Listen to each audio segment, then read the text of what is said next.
Chris Eubank Jr. won his battle against his nemesis, Connor Benn, the son of Nigel Benn, whereas Eubank Jr. is the son of Chris Eubanks Sr. And I'm so happy about it. But I'm going to get to that at the end of the video because I'm not a boxing, sporting channel. And a lot of you won't even know about you won't even know about the historical significance of this. So I'm going to get on to the main topic in my video.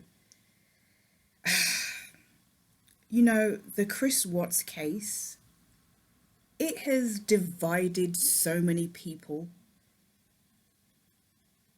And then you add Alan to that, and then the division gets even more. People have made friendships out of Alan and the Watts case, and people have also made foes out of Alan and the Watts case. It has created so much drama in this little tiny corner of YouTube, and it's still going on despite the fact that Alan is not even here anymore.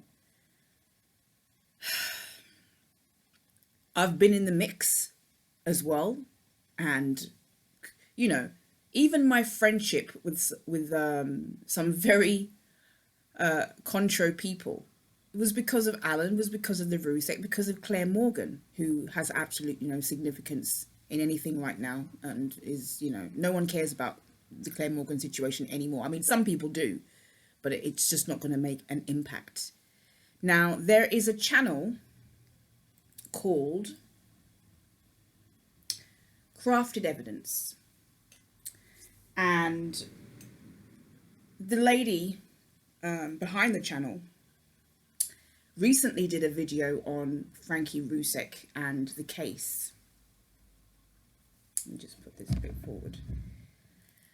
And she seemed to be very objective in her opinions. She wasn't necessarily siding with Alan, although she alluded to kind of more, being sympathetic to Alan. And she read Alan's recent statements about the case, the case with Frankie Rusek, and how Alan's saying that there was never a trial, and his point of view wasn't heard.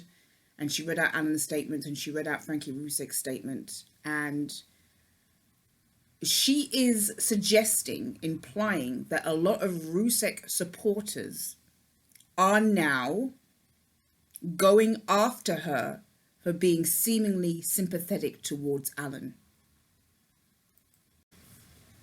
The woman behind the Crafted channel also claims to be in contact with Alan, and it's Alan spelled A-L-A-N, not A-double-L-E-N, Crafted. Just wanted to get that across to you. And I'm by no means, I'm not for you or against you. I'm trying to be objective, and I think that's what the lady's trying to be. I think she's trying to be fair to both sides. I think she's trying to be objective.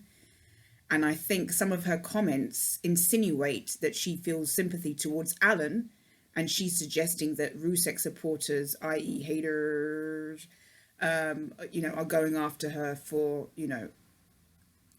showing some empathy towards Alan. But, she has said that she likes to be objective, or, show two sides of a story rather than take sides. And I can understand that. I can completely understand that. And sometimes, I often strive to be objective about things as well. You're always going to be partial to one side of a point of view over another. If you were to ask me about, like, for example, this is not associated with this, but if you ask me, who do I think is the greatest musician of all time, it's going to be partial. It's going to be my personal opinion mixed with, other things. There's going to be a lot of things that are going to contribute to my opinion. And I think what this lady's alluding to is that, she feels like she cannot have any objectivity if it's not going against Alan, that she's going to be targeted by Rusek supporters or Alan,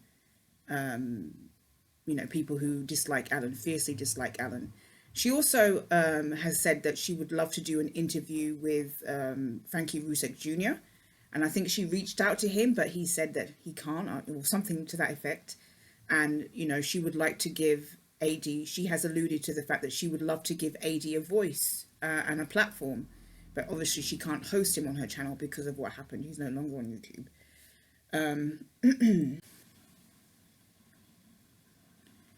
You know, my channel, the main theme of my channel is, you know, you've heard it, people who've listened to me have heard it a million times. It's about human behavior. That's the main theme of my channel, you know, and I do other things, you know, lifestyle, food, whatever. But the main theme of my channel is human behavior, and me putting forward my opinions on how people behave and how people interact and friendships and all these different types of relationships. My correspondences by proxy with AD have always been pleasant. That man, AD, Alan, has never been, he's always treated me or spoken to me by proxy usually with he's always been very pleasant and been very respectful. I don't have any personal beef towards AD currently. I used to dislike him, I don't anymore. However, I have absolutely no sympathy for Alan whatsoever regarding this case. And the reason I don't is because of how he went after NK. He never cared that she had a family that cared about her. He never cared about, you know, how he spoke about her and how he referred to her. They talk about Alan being called that word. Well, what did he call Nicole? Kessinger. And I know people don't care about Nicole Kessinger because they think that she was involved, right? So it's okay. No, it's not okay. Because by law, she's allowed to live her life. Never ever been held accountable for this, and she never will. LE have said she was never ever a person of interest in this. She was cleared from the very beginning. She went to LE and she had an interview. All this Alan would put out that, you know, she needs to be questioned. She was questioned. It wasn't like, you know, if it happened that she was never ever questioned and she kind of just like ran away and no one knew where she was after that, that would have been a different thing. But she voluntarily went to Ellie, sat down and had an interview. What more do you want? But he went after her and after her and after her for years. And then he wants to talk about, oh, my daughter. I mean, seriously, look what you did to somebody else's, look what you said about somebody else's daughter. At the end of the day, whatever you feel about NK, she is somebody else's daughter. So he's trying to get sympathy on his side right now because that's part of his power play. He feels out of control. He's not in the mix anymore. He's not the big speaker on the Watts case. He's not where he wants to be, sitting on his podium looking down at everybody else. So how does he deal with that? Talk about how he's a sympathetic figure, trying to get, you know, sympathetic people on his side. I hope this lady at Crafted actually does her research and finds out the type of person that Alan really, really is. And, you know, I understand not everyone is able to see through somebody like Alan because he's very good at gaslighting and he's very good at presenting himself as a decent human being. He's a manipulator. You know, I know these types of people. Laurie Vallow is another one. I've got people in my family who are the same. And if they're successful, it makes them easier to fool people. There's very successful people in my family who are actually manipulators. And people don't see through them. And a lot of people don't see through Alan. Or even if they see through parts of his character, they feel like siding with him or having sympathy for him, you know, makes them look good. Or because AD still has a substantial amount of support, you know, it puts them in favour. At the end of the day, my sympathy on Alan or for Alan is very, very low. And people say, oh, he didn't say anything bad about Shanann. He did. But I'll talk about that another time.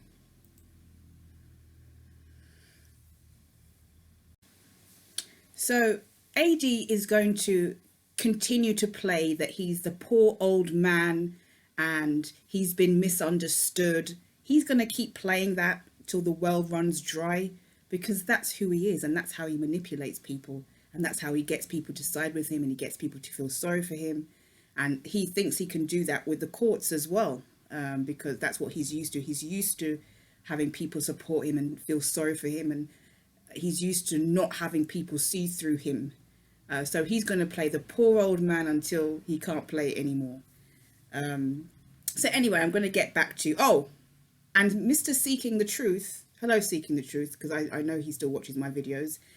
Seeking the Truth and we were friendly at one time and things went wrong, but I've got no hard feelings towards him. He seems to be in support of AD, even though AD and Seeking the Truth had their own rivalry, and I'll speak about that in another video at another time. Speaking of rivalry, there was a great event in London at Tottenham Hotspur Stadium. It was set out, and it was a boxing event between the son of legendary boxer Chris Eubanks Sr., his son Chris Eubanks Jr., who's very eye candy, and so is Conor Benn, the son of Nigel Benn, also very eye candy. I like both boxers, but I was in the Eubank corner. I will always be in the Eubank corner for many reasons. I won't go into them.